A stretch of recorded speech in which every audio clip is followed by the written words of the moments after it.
Newmont has released its fourth quarter and full year 24 results, along with guidance for 25. In this video, we'll walk through the key figures from 24 and break down what's ahead for 25. We'll examine the opening remark from Tom Palmer, Newmont's president and CEO, who described 24 as being a transformational year for Newmont. The key question we'll explore is, can 25 finally be a delivery year? Or is Newmont still in transformation mode?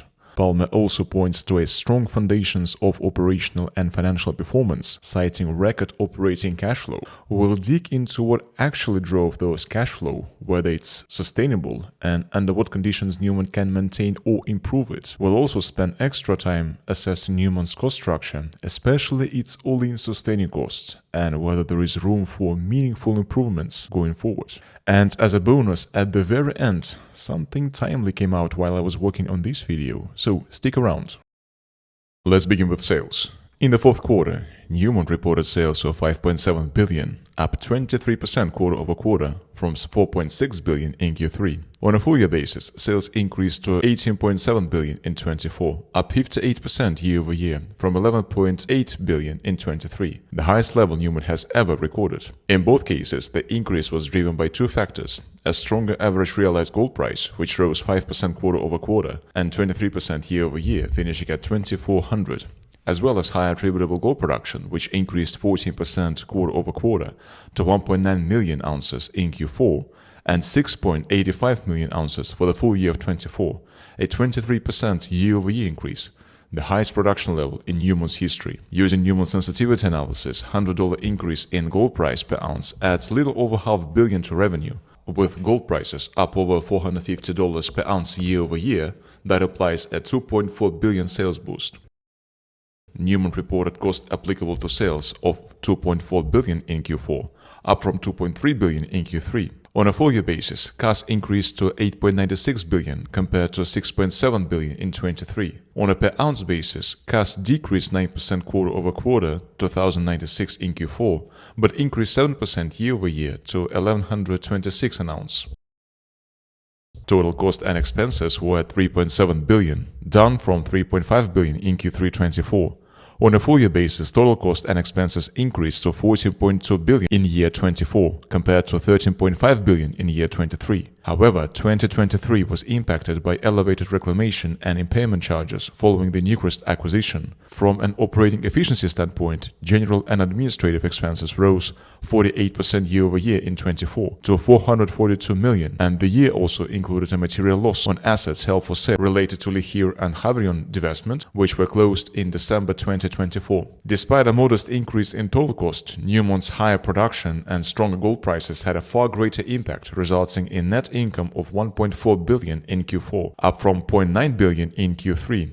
On a full-year basis, net income totaled $3.3 billion compared to a net loss of $2.5 billion in 23. This translates into EPS of 1.24 for the fourth quarter and 2.86 for the full year versus a net loss of 2.97 per share in 23. Even when adjusting for reclamation and impairment charges, the EPS difference remains significant: 3.48 adjusted EPS in 24 versus 1.57 in 23. However, the improvement in 24 was primarily driven by higher gold prices and increased production. As we'll see further, there is limited evidence of underlying operational efficiency gain at Newmont, both in 24 and going into 25. With regards to financial strength, Newmont maintained an investment-grade balance sheet, ending the year with $3.6 billion in cash and $7.7 billion in total liquidity. Net cash provided by operating activities totaled $6.4 billion in 24, up from $2.8 billion in 23, primarily driven by higher net income. CapEx, proxied by additions to property, plant, and mine development, remained elevated at $3.4 billion, making a 28% year-over-year increase. Nevertheless, free cash flow from prior year surged over whopping 3,200% to $2.9 billion, meaning that Newmont generated 50 cents of free cash flow for every dollar of revenue, the highest level Newmont has ever recorded. Expanding further on non-GAAP financial measures, EBITDA increased dramatically to $7.5 billion in 24, up from just $320 million in 23. Adjusted EBITDA reached $8.7 billion, reflecting a 106% year-over-year increase. Moving on to operating metrics, average realized gold price increased 23% year-over-year, while attributable gold production at Newmont rose to 6.85 million ounces, a 23% increase year-over-year. Cost applicable to sales per ounce increased 7% year-over-year to $1,126. All-in sustaining cost per ounce fell 9% quarter-over-quarter to $1,463, down from $1,611 in Q3, but still ended the year 5% higher at $1,516 compared to $1,444 in year 23. Looking ahead, Newmont provided 2025 guidance, and for its attributable operations, Newmont projects attributable gold production of 5.9 million ounces, 14% down compared to 24, cost applicable to sales of $1,200 per ounce, 7% up compared to 24, and all-in sustaining cost of $1,630 per ounce, 8% up compared to 24. Let's have a look at the aggregated metrics, and here I have total attributable gold production, gold cost applicable to sales or CAS, gold all-in sustaining cost or AISC per ounce, and here I have average realized gold price, copper price, and some financial metrics with capital expenditures. We will be looking at Q4 24 versus Q3 24. Quarter-over-quarter difference, financial year 24 versus 23, year-over-year difference, and then we're going to compare the actual financial year 24 performance with the guidance for 24 that were provided back in February 24, and look at the year-over-year difference between the actual number and the estimates. And then we're going to have a look at the actual numbers and compare them with the forward guidance that were given by Newmont for the year 2025. Let's begin with what most headlines were about, the strong financial performance of Newmont in 2024. And I'll show you why that story, while technically correct, is also misleading if looked in isolation. Looking at sales, 5.7 billion in fourth quarter, 23% quarter-over-quarter improvement. Adjusted EBITDA 3 billion, 55% quarter-over-quarter improvement. Net income 1.4 billion, 52% higher. Adjusted net income 1.6 billion, 70% higher. EPS 1.24, 55% higher. Adjusted EPS 1.4, 73% higher. Net cash provided by operations 2.5 billion, 53% improvement. Free cash flow 1.6 billion, 115% improvement. Now these are very good numbers. By far the biggest driver of those improvements in free cash flow, net income, sales were two factors. Higher average realized gold price, which increased 5% quarter-over-quarter, and higher gold production, which increased 14% quarter-over-quarter. So that's one thing to realize. Let's have a look at year-over-year numbers. Sales, 18.7 billion, by far the best year for Newmont in terms of sales. 58% year-over-year improvement. But here's what we have to understand. The year 23 included only 1 quarter of higher production after Newcrest acquisition, while year 24 included full year of high production after Newcrest acquisition. So year-over-year growth is not due to organic improvement, but due to a larger asset base as part of the Newcrest acquisition. So that's something we have to understand when we look at every single financial metric. So nevertheless, adjusted EBITDA increased 106% to 8.7 billion, again record high. Net income increased 234% to 3.35 billion.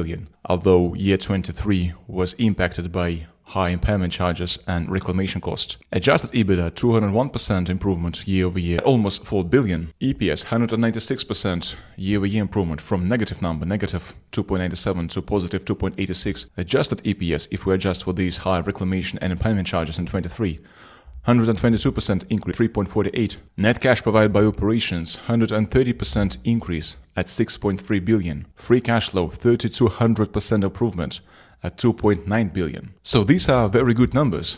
But again, we can't look at those numbers in isolation. Increase was mainly from larger asset base. We'll need to wait for 25 to look at fair comparison year over year. So while most headlines were about the blockbuster year for Newmont, let me show you a different story, and we'll come to these numbers once we discuss that. Let's look at the total attributable gold production. In fourth quarter 24, it was at 1.9 billion, 14% quarter-over-quarter increase, which was driven both from managed T1 portfolio and non-managed T1 portfolio, which together makes up core portfolio. You have 1.59 million gold ounces produced from the core portfolio in 24, 13.2% quarter-over-quarter improvement. Let's remind ourselves what this core portfolio is. It consists of 11 managed operations and 2 non-managed operations, and in managed operations we have 61 assets. Those are Boddington, Tanami, Cadia and Lihir. These are in Australasia, Ahafo in Africa, Penasquito in Mexico. This makes 6 managed T1 operations. Add 2 non-managed T1 operations, Nevada Gold Mines and Pueblo Viejo, both joint ventures with Barry Gold, plus 5 managed operations that are not considered T1 assets, Marion, Cerro Negro, Yanacocha, Brucejack, and Red Chris. The rest were divested as part of Newmont divestment of non-core assets. So it is core portfolio where we have to focus going forward because, well, non-core assets will be divested and Newmont expect to complete the divestment process in the first half of 2025. And here we have core product gold equivalent ounces. These are copper, silver, zinc, and lead converted to the gold equivalent ounces. Let's look at full year production. 6.85 million gold ounces, 24% year-over-year improvement. This is huge number. For comparison, the second largest gold miner after Newmont is Barrick, and Barrick produced 3.91 million ounces in 24. Newmont's production is 76% higher than the second largest gold miner, Barrick. To visualize this number, 6.85 million. If you take 400 ounces gold bars, which is about 12.5 kilograms, this will be about 70,250 gold bars. Put them into pallet in a 17 by 17 by 5 bars arrangement, and you'll get about 12 of those gold pallets with 1,445 gold bars per pallet. So improvement was mainly driven by the managed T1 portfolio, 44% increase. That's not surprising, again, as a part of the Newcrest acquisition. Some mines acquired became part of the managed T1 portfolio, and 1.3% increase in non-managed T1 portfolio. So together this makes core portfolio at 5.68 million ounces, 30% increase. And you have also increase in copper gold equivalent ounces, 180% increase. This is mainly from Penasquito, Boddington, Cartier, and Red Chris. In this order, these mines produce large amount of core products such as copper, silver, zinc, and lead. Now let's compare those actual numbers with the estimates that were provided back in February 24. Total attributable gold production is slightly negative, but we can call it flat, 1.2% lower than estimates. But this lower number is coming from non-managed T1 portfolio, 7.7% lower. So we can see that there is something with this joint venture, and given that it is a joint venture with Barrick Gold, you can see that production in these mines were lower. Core portfolio is slightly positive at 0.9%.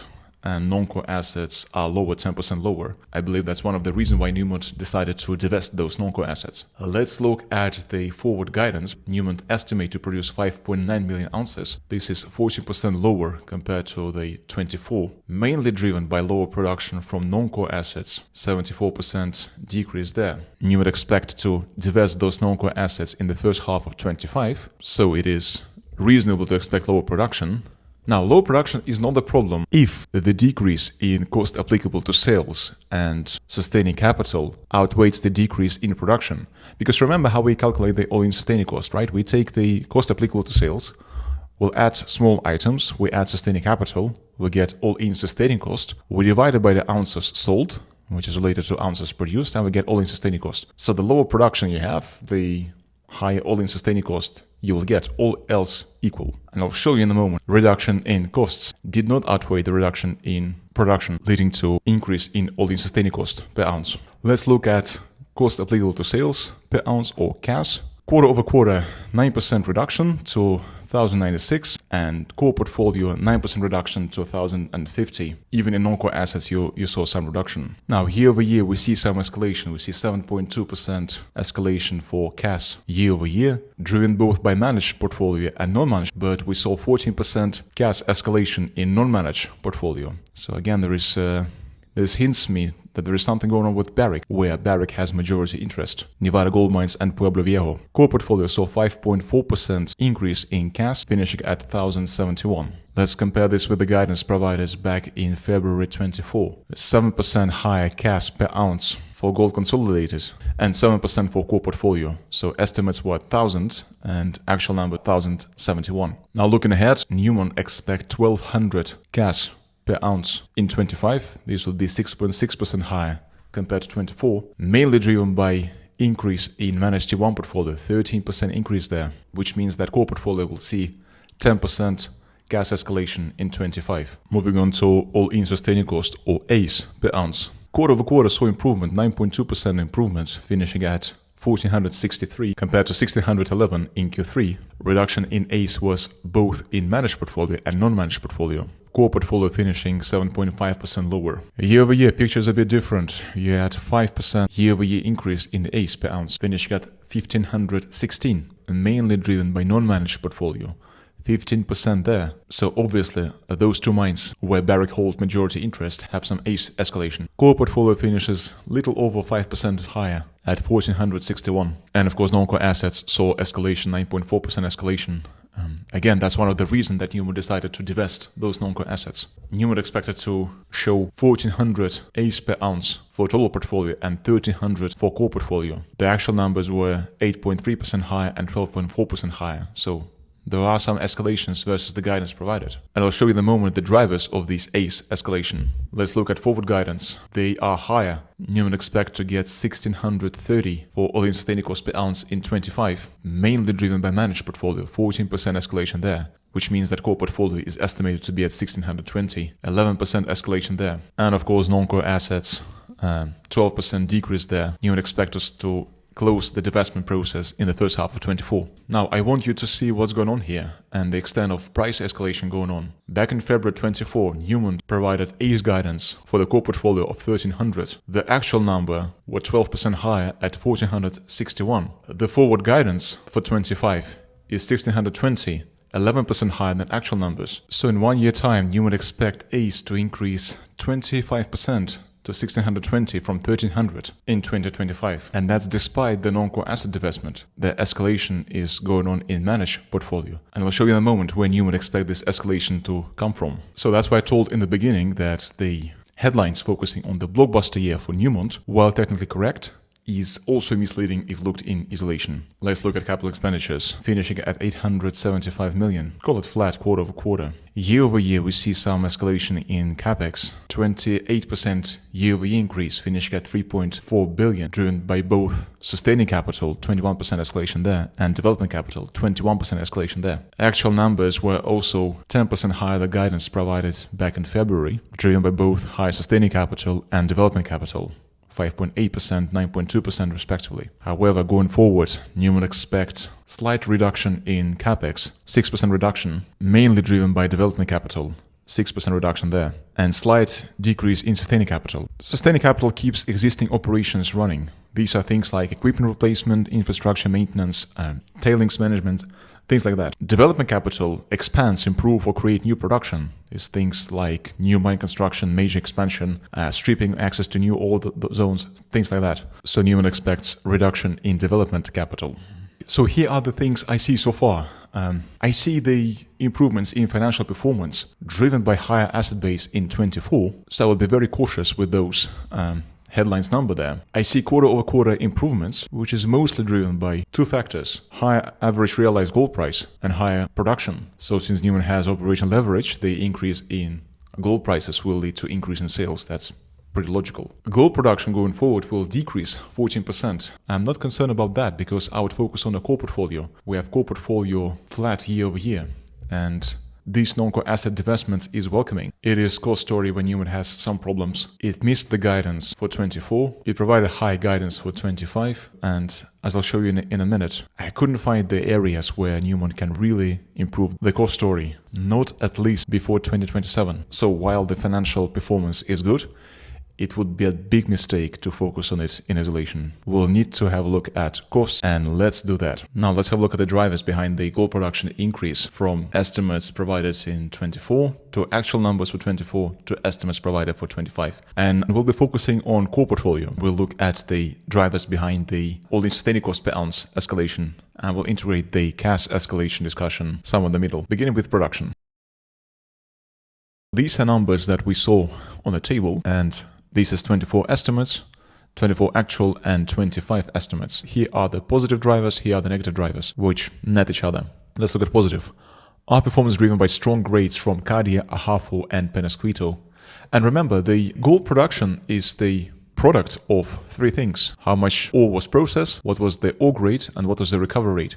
So you can increase the production by increasing either of these three metrics. You can process more ore, you can try to access the higher ore grade, or you can increase the recovery rate. In this sense, performance was driven by strong grades from these three mines, Cadia, Ahafo, and Penasquito. And you see Cadia, Ahafo, Penasquito all contribute positively to the higher production. Injection leaching technology at Yanacocha. Yeah, that's one of the ways to increase the recovery rate. Injection leaching is when you pump the leaching solution into ore itself. So you can dissolve gold for recovery without full excavation, and this increased the recovery rate, which increased the gold production. Let's look at negative. Lower production from Nevada gold mines and Pueblo Viejo. Both are joint ventures with Barrick Gold. So again, as I said previously, to me it hints that something is going on with Barrick Gold. These represent 190,000 ounces less production from those non-managed joint ventures. Temporary shutdown at Cerro Negro and Brucejack. Here is Brucejack and Cerro Negro both contribute 52,000 ounces lower production. And if you've seen the earnings call transcript for Newmont for the third quarter, management provided lower guidance for Brucejack and Lihir. Let's look at the estimates. Newmont expects improvement in production from injection leaching at Yanacocha. Just discussed that. Stronger grades at Penasquito, higher production from Nevada gold mines and Pueblo Viejo. So you see Yanacocha 106, Penasquito 91, and non-managed joint ventures 24. Which means that going from 24 to 25, the net effect from joint venture is negative. You had lower production from these joint ventures here, 119, you get improvement, but only 24,000 ounces. So net effect is significantly negative. What contributes negatively to the estimates? Plant sequencing at Cadia and Ahafo, and plant sequencing is the strategic scheduling of which parts of the ore body are mined and when, so across month, quarter, years, etc. Waste stripping at Boddington. Waste stripping is removing of non-gold bearing rock to access the ore zones. It is necessary before any types of mining process begins. So we see from Cadia 184,000 ounces, Ahafo 88,000 ounces, Boddington 29,000 ounces. Estimates for 25 at 5.6 million ounces from core portfolio. So you see some evidence of improvements in a sense. You see the new improved process introduced at Newmont, such as injection leaching and Yanacocha. And this is one of the ways to improve your all-in sustaining cost per ounce. Because remember, for all-in sustaining costs, we take the cash, we add some items, we add sustaining capital, we get all-in sustaining cost, and then we divide it to the ounces sold related to the ounces produced. So if you want to get the lower AISC per ounce, you can increase the production, and production can be increased either by processing more ore, but there is a limit to how much ore you can process. You can increase ore grade, or you can increase recovery rate, and that's what Newmont is doing with injection leaching. So going forward is definitely not going to be 2025, but if Newmont can introduce a new process to increase production, this will drive the AISC per ounce down. The question is whether Newmont will be able to do that in a sustaining manner. Okay, now let's have a look at the AISC per ounce. Here we have 24 estimates versus 24 actuals and versus 25 estimates. Let's see what drove the all-in sustaining cost higher for 24. Higher sustaining capital at Nevada Gold Mines and Merian. High cost for contracted service, primarily at Lihir. If you listen to the management earnings call for Q3, they said that contracted labor represent about 50% of labor cost at Newmont. Lower sales volumes at Cerro Negro and Brucejack. So we just discussed that. Lower sales volumes means higher AISC per ounce. Impact from strong gold price environment. So you can see Nevada Gold Mines contributed $35 an ounce to AISC. Lihir 30, Cerro Negro 30, Merian 15, Brucejack 15, others 36. Let's look at estimates. We know that Newmont expect to get all-in sustaining costs from core portfolio at $1,620, which is 11% higher than 24 number. A lower sales volume from Cadia, Ahafo, Boddington, and Tanabe. And we see here Cadia contributes 70 to higher AISC per ounce, Ahafo 55, Boddington 40, and Tanabe 30. So the higher AISC per ounce going forward will be from lower sales volume at these four mines. Keep in mind, all these mines are T1 production, and still you get lower sales volume, which contributes significantly to higher AISC per ounce going forward. High sustaining capital at Cadia to process tailings strategy. Newmont expects $1.8 billion in annual sustaining capital at Cadia throughout 2027. High sustaining capital at Lihir to reconfigure the operations to enhance long-term stability. This added $30 to AISC per ounce going forward, and impact from stronger gold price environment. So we can see that escalation is mostly driven by lower sales volume and higher sustained capex. Now let's see some more granularity going from 24 to 25. And this is again the same number here. It's 24 actual numbers and 25 estimates for all-in sustaining cost per ounce. You have here mine sequencing and investment cycle and macroeconomic environment.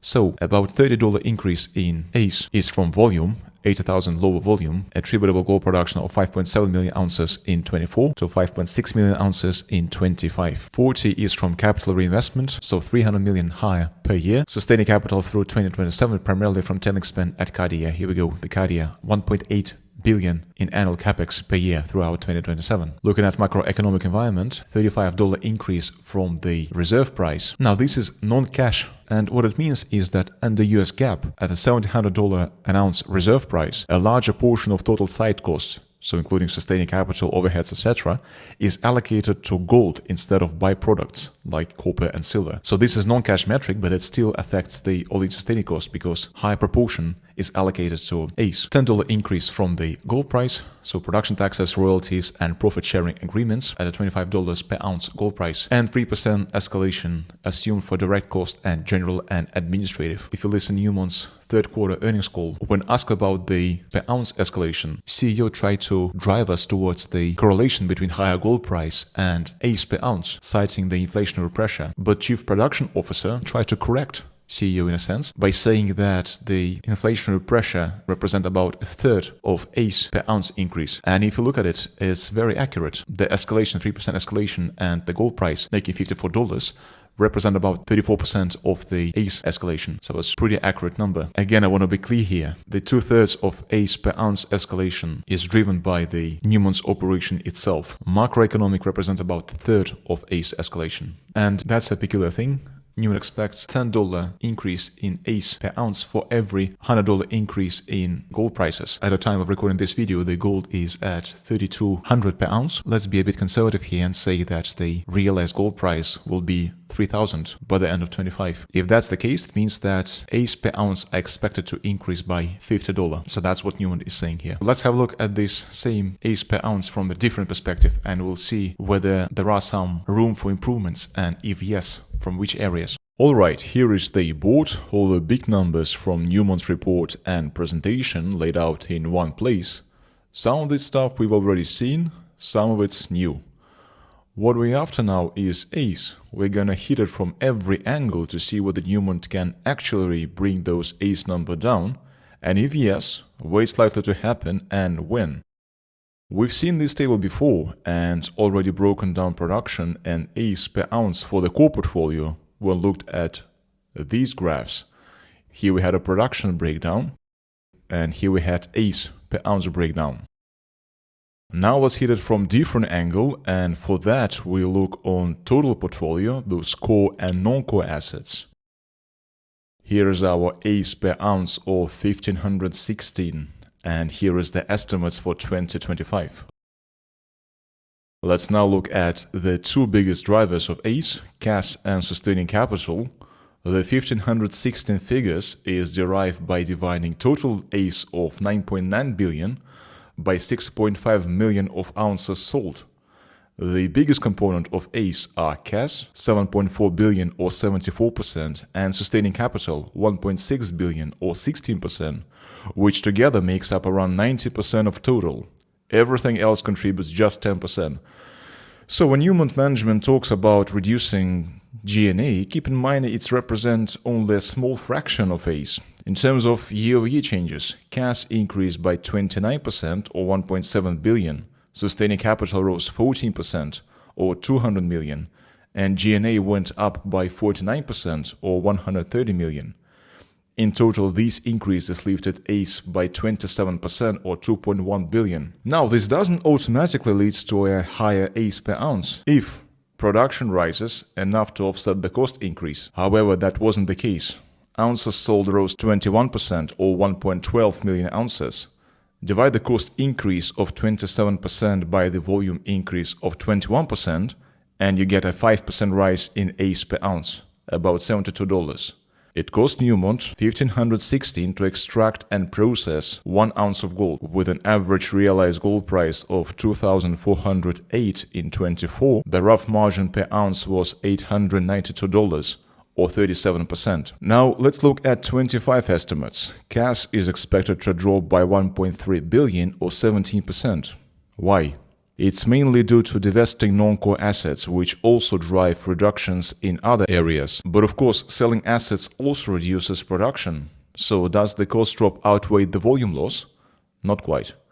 ACE drops 1.5 billion or 15%, but production falls by 21%. That's a 7% increase in ACE per ounce or $104 more per ounce. Newmont doesn't break down cost estimates per item for 25, but we can reverse engineer it.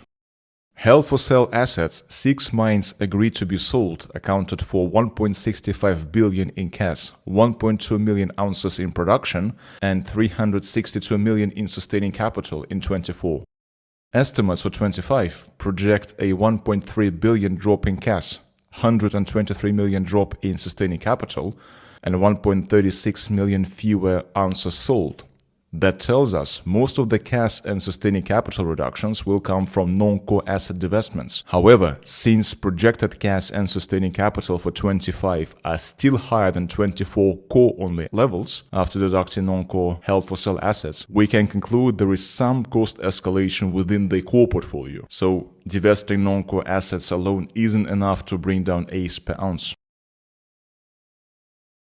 Now let's consider whether Newmont can improve ACE further by divesting high-cost assets within the core portfolio. By the way, if you want to come at ACE from a slightly different angle, there is a table for that too. It shows another breakdown of how cash is built up. You have here direct mining and production cost, deduct byproduct credits, add royalties and production taxes, add write-downs and inventory charges, you'll get cost applicable to sales. Add depreciation and amortization and reclamation and remediation, and you'll get the total production cost.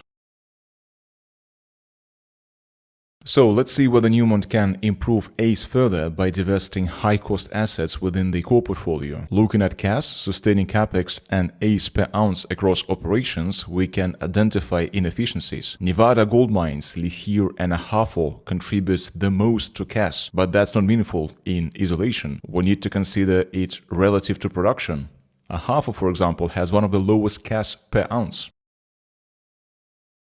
So I filtered the core portfolio by cash, sustaining capex, others, and all-in sustaining cost on a per ounce basis. The sum of these three together is equal to ACE. Cadia stands out with the lowest cash per ounce, but among the highest sustaining capex, primarily due to its $500 million annual requirements for the tailings facility throughout 2027. Still, due to its low cash, Cadia is one of the lowest ACE per ounce mines in Newmont's portfolio. Penasquito is also a strong performer. Ahafo, Tanami, Yanacocha, and Boddington round out the backbone of Newmont's operations. All 6 are Tier 1 assets. Nevada Gold Mines, a joint venture with Barrick, has relatively high cash and the highest sustaining capex, making it a high ACE operation. Other high ACE mines include Lihir, Cerro Negro, and Marian, so could Newmont divest some of these top-cost mines? I ran a scenario excluding them and calculating the resulting ACE per ounce. Our reference here is ACE of 9.9 billion, 6.5 million ounces sold, and 1516 ACE per ounce. Excluding Marian, total ACE would drop to 9.4 billion and ounces sold to 6.3 million. ACE per ounce would drop to 1501. Excluding Cerro Negro, ACE per ounce would drop to 1512, very insignificant drop. Excluding Red Chris, 1516 an ounce, no change at all. Excluding Nevada Gold Mines, 1499 an ounce. Excluding all above, ACE would drop to 1473. Excluding non-core assets, ACE would drop to 1461. And that's what Newmont did, and that's one of the reasons Newmont sold those non-core assets, because the ACE per ounce improvements from these mines was the most obvious. So by selling all of the above, ACE per ounce would drop by $43 to 1474. And you know what's the most efficient way to slash your ACE? Sell everything. Every single mine. No assets, no production, no cost. Boom. ACE 0. Congrats. You now have the most cost-efficient ghost miner in the industry. Obviously, that's a nonsense, but it illustrates a point. Chasing a lower ACE number in isolation is short-sighted. Take Marian, for example. It has the highest ACE per ounce in the portfolio, and yet it delivered $660 million in sales and $151 million in net income. Not exactly dead weight. The 3 highest ACE per ounce mines, Marian, Cerro Negro, and Red Chris, together produced 550,000 ounces of gold, 1.5 billion in sales, and $270 million in net income. all contributing to free cash flow. So you may then ask, why divest profitable non-core assets like Cripple Creek and Victor, Musselwhite or Eleanor? Because this isn't just about profitability, it's about strategic fit. Newmont wants to focus on Tier 1 assets, long-lived, low-cost, geopolitically safe mines. CCNV and Musselwhite, solid assets, but with shorter mine lives, higher AISC and limited long-term relevance. And keep in mind, one miner's non-core is another miner's crown jewel. These mines still produce, still generate free cash flow, and for smaller or regional player, they could be flagship operations. It's also about simplification and capital recycling. Selling good but non-core assets brings in cash that can be redeployed to high-return projects like Cadia and Yanacocha sulfides, or used to strengthen the balance sheet and fund dividends. Let's wrap up with CapEx. Held-for-sale CapEx in 24 was 500 million, of which 364 million, or 73%, was sustaining capital. Core portfolio sustaining capital was 1.54 billion. Guidance for 25 is 1.8 billion. Implying a 250 million increase within the core. We don't yet know which operations will drive that, but we know the increase will be in the go-forward portfolio. As for development capital, 1.42 billion was spent in 24. Deduct 135 million related to non-core assets, and core spending was 1.28 billion. The 25 guidance for core remains at 1.3 billion. Flat year over year. That suggests no new development expansions at Newmont for 25. So what's the real story here? It's not a cost breakthrough, at least not yet. It's a strategic reshuffle. As we've seen, AISC is set to keep climbing, driven by rising cash and sustaining capex from the go-forward portfolio of core assets. Divesting non-core assets alone isn't enough to pull AISC down, and within the core portfolio, as we've seen, there aren't any obvious candidates left to sell. Higher production might help, but it's not showing up in 25, and given operational challenges in some mines, I don't think it will be 26 either. Maybe in 27, but until then I don't see AISC per ounce easing, and I wouldn't count on it coming down. Let's walk through Newmont's Q4 earnings call. Rather than going line by line through the highlights, I've summarized the key points up front, and then I'll take you through a few sections I found particularly interesting. We'll start with the management discussion. That's where some of the more important strategic updates were made. Then we'll touch on the Q&A section. And management discussion can be split to new term and longer term. Let's begin with the new term. Gold production, 5.6 million ounces at an AISC of $1,620 per ounce in 25, 23% of annual total from core portfolio in Q1 25. Total AISC will be highest for the year in Q1 25, sustaining capital 1.8 billion, development capital 1.3 billion in 25. Free cash flow, notable decrease in Q1 25 versus Q4 24, sequentially high each quarter. And it's notable decrease due to the lower contributions from non-core operations, which included only 2 months of production from Musselwhite, Eleanor and CCNV. Sequentially high each quarter is mostly a base case story. Q1 was soft, making the future quarters look stronger by comparison. Capital allocation strategy, maintain cash above 3 billion and debt below 8 billion in 25. Share repurchase timing, align closely with free cash flow and divestiture proceeds in 25. Moving on to longer term, gold production increased by more than 10% from current levels by 28. Penasquito increased by 30% in 26 due to higher gold grades. Boddington increased by 30% starting in 27 following investment in stripping. Ahafo complex maintained around 750,000 ounces per year in 26 and beyond. Commercial production at Ahafo North commence in second half of 25, and commence means beginning of gold extraction and processing. Tanami consistent in 25 with a 35% increase beginning in 28. Commercial production for the second expansion at Tanami declare in the second half of 27. Operating expense significant reduction in 28, underpinning Tanami's low-cost future. Moving on to a Q&A section, and again I've summarized the key points. Capital allocation strategy remains unchanged with a focus on maintaining a strong balance sheet and funding capital projects. Current focus is on delivering 3 major projects in execution. These are Tanami, Cadia and Ahafo, with no immediate plans to accelerate other projects. All-in sustaining cost guidance for 25 set at $1,620 per ounce. Management acknowledges the need for cost reduction. G&A costs are expected to decrease as asset divestment completes and integration costs subside post-Newcrest acquisition. One-year guidance approach will continue through 25 to stabilize business post-transformation and integration efforts. No substantial long-term guidance beyond 25 provided. Focus remains on delivering short-term commitments and understanding the potential of new portfolio. Dividend policy remains decoupled from gold price fluctuations, maintaining $1 per share annual dividends regardless of gold price changes. Let's take a look at few sections I found particularly interesting, starting with management discussion. And these are notes prepared by the CEO. It is also worth pausing for a moment to acknowledge that our fourth quarter reflects the true financial performance potential our go-forward portfolio can achieve. Okay, with the gold hitting all-time high, we saw significant free cash flow increase, so I generally agree with the statement. Let's look at the second one, and the positive effect it can have on our all-in sustaining cost. This statement deserves scrutiny.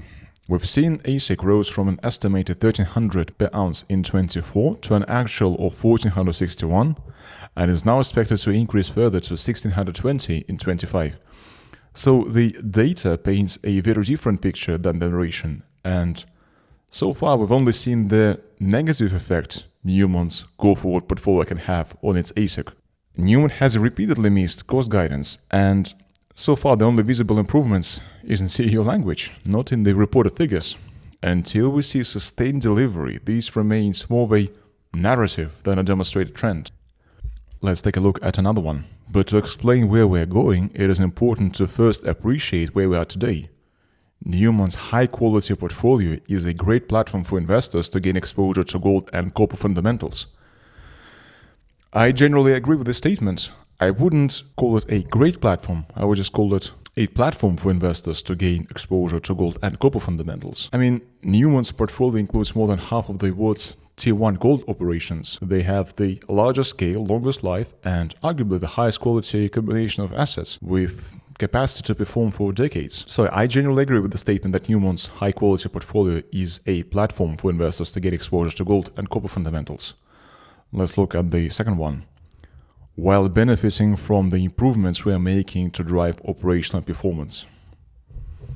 No, come on, this is just ridiculous. It reminds me of one of those CFA exam questions. Which of the following statement is incorrect?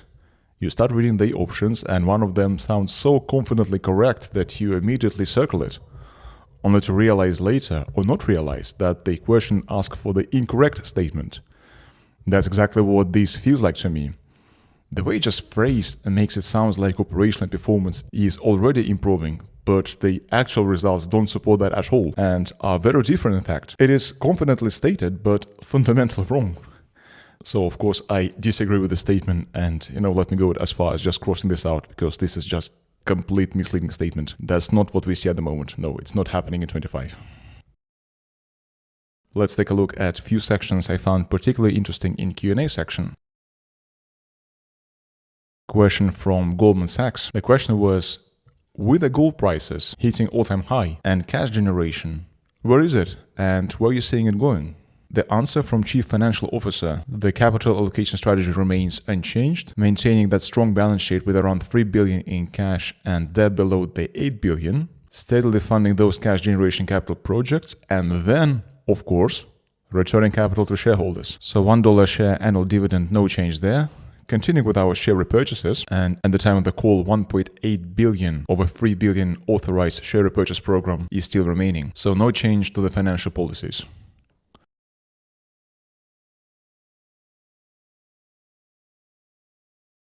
Next question from Bank of America. Is one-year guidance what you anticipate continuing going forward, or could we potentially get back to the longer-term guidance? Answer from CEO. As part of that work, we are getting after cost and productivity improvements and understanding what the potential is of this go-forward portfolio. We are going to take all of this year to understand that portfolio of assets and build a plan for 26. The reason I've chosen this question is the following. While Newmont has begun optimizing cost and productivity across its 11 core assets, the full potential of this streamlined portfolio remains unclear. The CEO admits that they only recently taken full control, and to me it sounds like 25 will be another year of discovery, not delivery. The goal is to use this time to deeply understand asset performance and build a credible plan for 26. In other words, we're still in the assessment phase. Clarity is coming, but it's not there yet.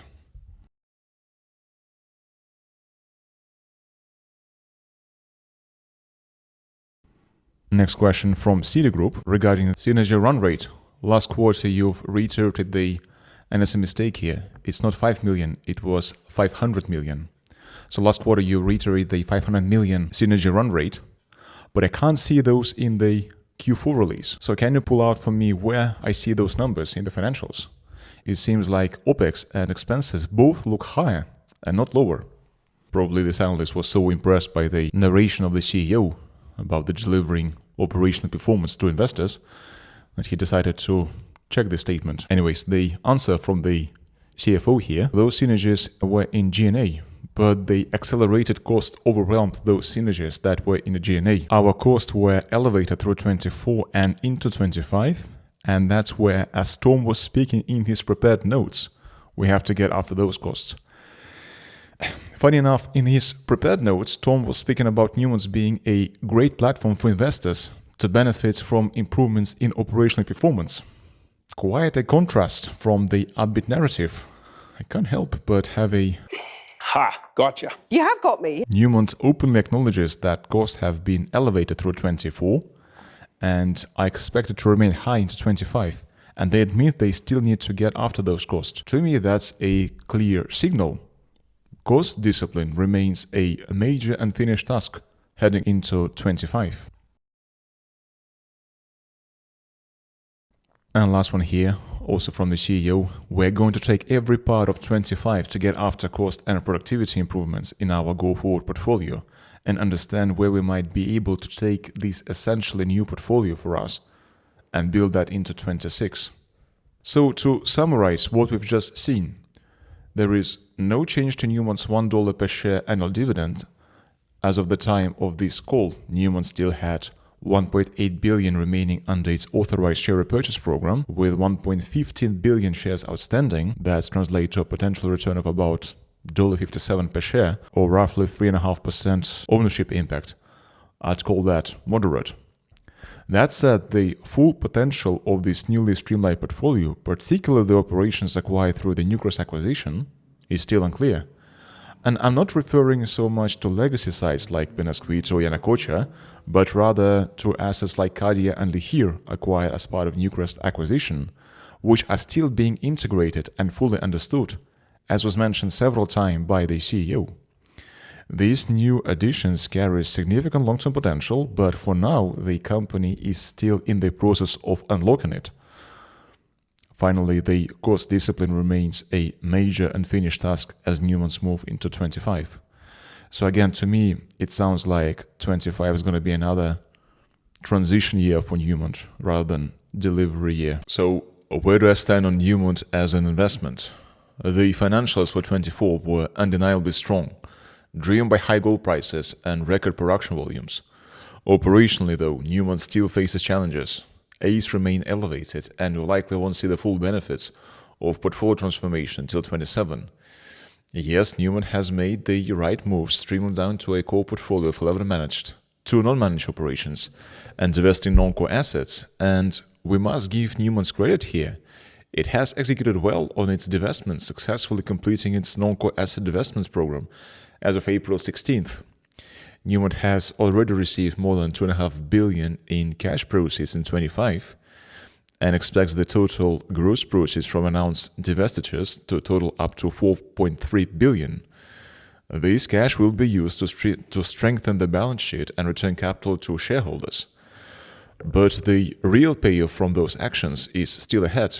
In the meantime, AISC sits at $1,620 an ounce for 25 and reflects the cost pressure that the company hasn't fully solved, and as we've seen, there is no simple way to solve this problem quickly.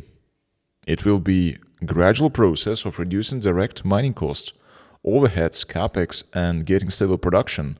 And let's be honest, Newmont had poor operational track record over the last 5 years, which has seen Newmont repeatedly missing production and cost guidance. Over that period, Newmont stocks has underperformed the gold price by around 40%, largely due to its inconsistent execution and poor delivery against guidance. However, that being said, in a high for longer gold price environment, Newmont is unmatched when it comes to gold price leverage. If gold holds at or above 3,000, Newmont will ride that wave with powerful earnings momentum and generate massive free cash flow. Think of it this way: Newmont is like Bugatti Veyron, high horsepower, enormous torque. At 3,000 gold, we're already going 300 kilometers an hour, and Newmont has enough production power to hit 400, even 500. Now compare that to a mid-tier producer, Lundin Gold, for example, which, by the way, is my current favorite. With 500,000 ounces of gold production, AISC per ounce under 900, and 35% net income margin, it's a Tesla Model 3. Sleek, efficient, nimble, but there is a speed cap. Newmont shines when gold is above 3,000. Lundin is great even below 2,000. So, if you believe gold will stay at or above 3,000 throughout 25, and personally I do, then Newmont is a buy. In a high for longer gold environment, Newmont's ability to generate and return cash to shareholders scales dramatically. But here's the thing. So far, the actual returns to shareholders have been modest at best. The 24 dividends was just 25 cents per share, and for context, it was 40 cents a share in 23, when gold price were actually below 2,000. On top of that, Newmont repurchased $1.2 billion in stocks under its $3 billion buybacks program. Combined with dividends, that's $2.3 billion in total return to shareholders, or just under $3 per share. Respectable? Sure. Eye-popping? Not yet. And here is another flip. High torque is a risk if gold falls. If gold contracts below 2,000, Newmont's size and its gold leverage becomes its weakness. With thinner margin and high sustaining cost, its earnings and cash flow will fall quickly. In this scenario, torque cuts both ways and Bugatti becomes expensive to run. But again, if you believe gold will stay at or above 3,000 throughout 25, then Newmont is a buy. Personally, I wouldn't put more than 30% of my total gold exposure into Newmont. For active retail investors, I believe junior and mid-tier miners may offer a better value proposition. Companies like Lundin Gold deliver both gold price leverage and operating efficiency that can keep delivering cash even at 2,000 gold. They have cleaner margin, better cost control, and more agile. Also, in a high gold price environment, junior miners become attractive acquisition targets. As a small active retail investor, that's where I'd look to find asymmetric upside opportunities. But if you're looking for gold exposure as a passive investor and you believe in a higher for longer gold environment, Newmont is a buy. At 3,000 gold, it should outperform the metal itself. Even if gold just stays flat, Newmont will be generating solid cash and returning it to shareholders. So between direct gold investments and Newmont, I choose Newmont. But between Newmont and Lundin, I choose Lundin hands down. Okay, that's all I have for today. Thanks for watching. See you next time. So here I was, wrapping up my concluding thoughts on Newmont, saying see you next time. And right in Q, Newmont drops its Q1 25 results. Almost like they were trying to catch me off guard for all the heat I gave to their CEO's polished and occasionally contradictory remarks. But nice try, Newmont. I'm not letting that one slide. I've decided to throw Q1 into this review, not in as much detail, but just enough to see what's really going on. And after going through the results, I have to say there is absolutely nothing I'd like to change in my initial conclusions. If anything, Q1 came in just in time to reinforce the story we've already told, with numbers that only strengthen the case we've made. So let's quickly go through it. And to begin with, we have to give credit here to Newmont. as they successfully complete the non-core divestiture program with the sale of Achaean and Porcupine operations, generating up to $4.3 billion in total gross proceeds, including over $2.5 billion of after-tax cash proceeds in the first half of 2025. They also reiterate that they remain firmly on track to meet their 25 guidance. One point worth mentioning here: Newmont delivered $1 billion in total returns to shareholders through shares repurchases and dividends payments since the start of the year. If we scroll through the cash flow statement, we can see that $348 million went towards stock repurchases and $282 million towards dividends. So the total amount of stock repurchases is $718 million, as the $1 billion figure includes both dividends and buybacks, and subtracting the $282 million in dividends gives us that number. Given the weighted average number of shares outstanding at 1.15 billion, Newmont has returned approximately 63 cents per share to shareholders via buybacks this year, with about 95 cents per share remaining under its remaining share repurchases program.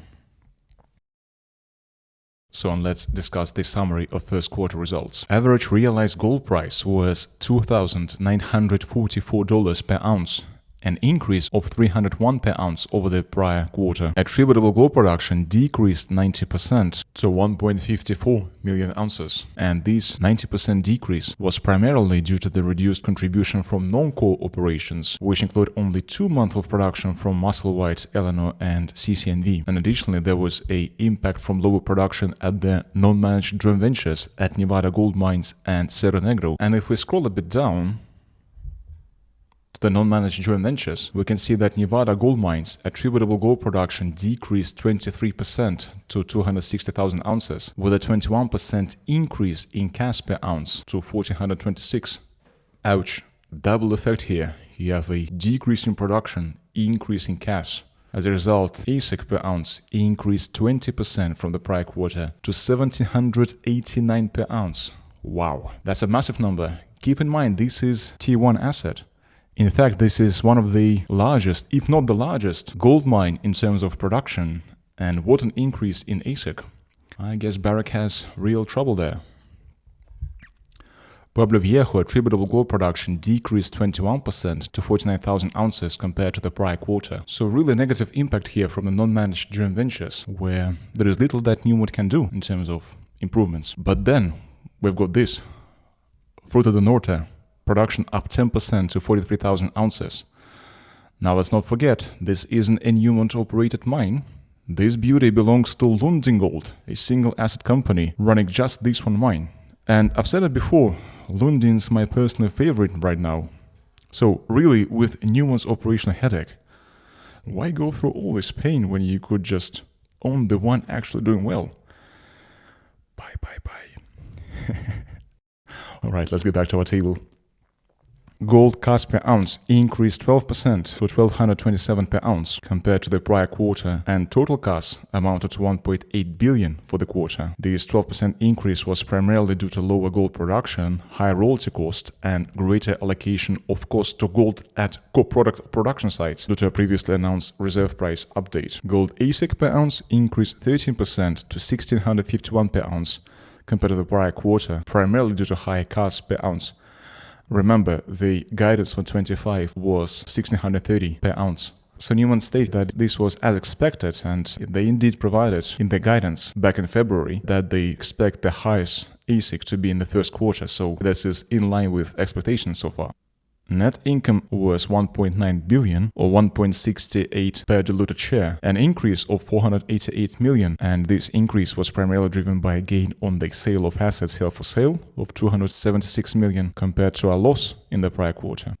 Adjusted net income was $1.4 billion or $1.25 per share compared to $1.6 billion or $1.40 per share in the prior quarter. And the primary adjustments include the net increase in the fair value of investments and options of around $300 million and the net gain on the assets held for sale of $276 million. Adjusted EBITDA decreased 14% to $2.6 billion. While EBITDA increased by $307 million, the increase in EBITDA was mainly driven by higher net income. Cash from operations before working capital decreased 9% to $2.2 billion, primarily due to lower sales of $5 billion, which dropped 9% compared to the previous quarter. Consolidated net cash from operating activities decreased 19% to $2 billion, primarily due to lower cash from operations before working capital. And the net working capital outflow in the first quarter was primarily due to the build in inventory and stockpiles of $175 million. Capital expenditure $826 million, slight decrease there of 6%. Free cash flow decreased 26% from the prior quarter to $1.2 billion, primarily due to decrease in consolidated net cash from operating activities, including negative working capital impact. So to wrap up, my conclusions haven't changed. While the average realized gold price increased, it wasn't enough to offset the decline in attributable production following the sales of non-core assets. As a result, sales dropped to $5 billion from $5.7 billion in the previous quarter. So the only nominally positive metrics highlighted in green on our screen are the realized gold price and net income, which rose 35%. But even that was driven by a one-time gain from asset sales, specifically the held-for-sales transactions. On an adjusted basis, net income actually fell 12%, which contributed to a 26% drop in free cash flow. That said, this doesn't bother me at all. Newmont had already guided us for a lower free cash flow in Q1 due to the impact of non-core divestments. So no concerns there. In fact, I see a leaner, more efficient portfolio going forward as a positive step. This is what concerns me though. The gold price rose by $301. The AISC per ounce increased by $188. So over 62% of that gain was absorbed by higher costs. Think about it. More than half of the gold price increase was wiped out by a higher cost. Hardly a sign of strong underlying economics. Frankly, I wouldn't hesitate to say that the only thing keeping Newmont's stock price afloat right now is the high gold price. If gold were to fall to $2,500 per ounce, I guarantee you that Newmont's stock would crash very fast. And gold leverage would play a bad joke on Newmont's and its shareholders. At $52 per share and a 1.9% dividend yield, it's hard to justify any significant exposure. If you're simply chasing exposure to gold fundamentals and don't want to spend time digging for gems among mid-tier miners, sure, go ahead and buy Newmont at 52. But personally, I wouldn't allocate more than 30% of my gold exposure to Newmont, and even then, only at a discount. For me to even consider increasing my allocation, the price would need to drop to at least $48, maybe even $46, while gold price stays relatively the same. Only then I would reevaluate. Until I see real improvements in production efficiency, not just management and discussion narrative. Real improvements. I simply don't see how Newmont can outperform a linear gold miner like Lundin Gold. And for now, I'm staying there. Alright, now that I walk you through the Q1 results, that's really it this time. So let me go ahead and wrap this up quickly before Newmont decide to drop another quote on me mid-sentence. Thanks for watching, and I'll see you in the next one. Unless they beat me to it again. Alright, ciao.